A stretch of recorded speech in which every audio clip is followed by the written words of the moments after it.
Good morning. My name is John Miller. I'm part of the Winston Sheep Group. I used to be the manager until 2 years ago when my son fired me, and now he runs the show. It's a group breeding scheme that was started in 1972, and we have 10 members altogether. So the Winston Sheep Group is basically, our philosophy is to breed adapted sheep off grass in our area. So that's where it started. But to give you a bit of background to how I got involved with Umthunzi is that I was part of the NWGA RAM project, which was actually funded by the government on a very small sort of budget.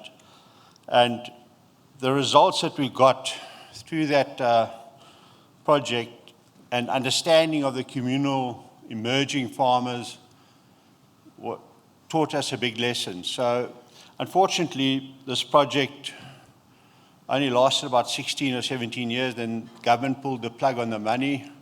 The emerging farmers were hell of upset. We tried to reignite it, but we just couldn't get through to the top echelons to see how good the project was. I'll just run through a few results from that. The social impact from 2004 to 2020, initial wool and mutton sales made up 40% of the income generated amongst East Cape communal farmers. It went up to 59% in 2006, 65% in 2009, and 75% in 2020. There were more cell phones than households. 100% of the households that had access to electricity had TVs and refrigerators. And the positive feedback we got from them is that the rams had better survival rate. The rams improved the quality of wool. Better wool quality resulted in better return.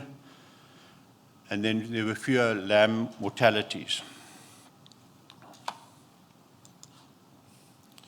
This is a table of the amount of income that increased. You can see there from 97, 98, where they first did the research and got the stats. In 2004, we got involved. Up to 2017, 2018, you can see that if you just look at the kilogram and the value, there were 5 million tons, 5 million kilograms of wool produced and the figure of 383 million rand. So it's gone from 1 million to 383, and I think that tells a good story because everyone benefited in the former Transkei and Ciskei where I live, those former homelands, and with the communal farmers. But sadly, after that, you'll see that it tapers down, and the good work that was done in those years has been lost because a lot of the farmers just can't afford to buy very good rams, so they've gone back to the old style of using their rams, which is very sad. But my current project with Umthunzi,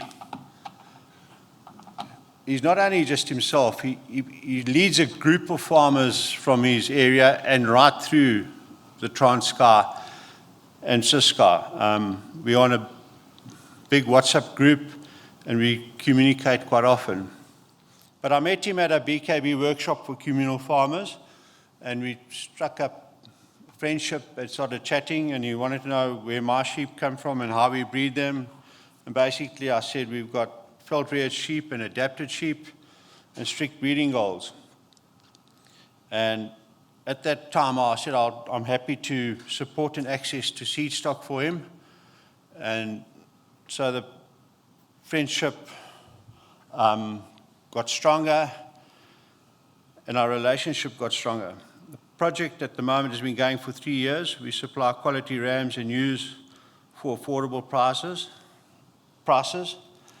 And it's very important that I don't select the sheep that go there. The sheep are selected by an independent wool and sheep man.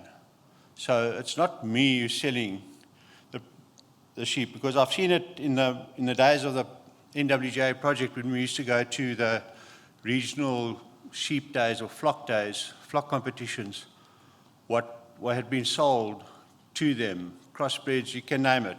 But I won't dwell on the negative. There are three things why I think our little project is working. The one is trust. Trust is built over time, and in most cases, there's a fair amount of risk for both parties in the initial stages. Once one party delivers to the expected standard, then the other party is motivated to deliver his role on a similar or better standard. With the right individuals, delivery stimulates a culture of improving the standard at every engagement. The other one is honesty and mutual respect. Honesty and mutual respect are key in a relationship of this nature. We look at this project with a long-term view. It makes sense to build it up slowly year by year. When you have that outlook, then you'll be more cautious and ensure delivery of the right product every time to build the brand. This way, everyone wins. Short-term wins are not sustainable. Liken it to a 5-day cricket test, not a T20. And I'd just like to thank Mthunzi for embracing us and coming onto our farm, having a look, and his chaps that are with him in his group. And to you, Chris, thanks very much for affording me the opportunity to talk. Thank you.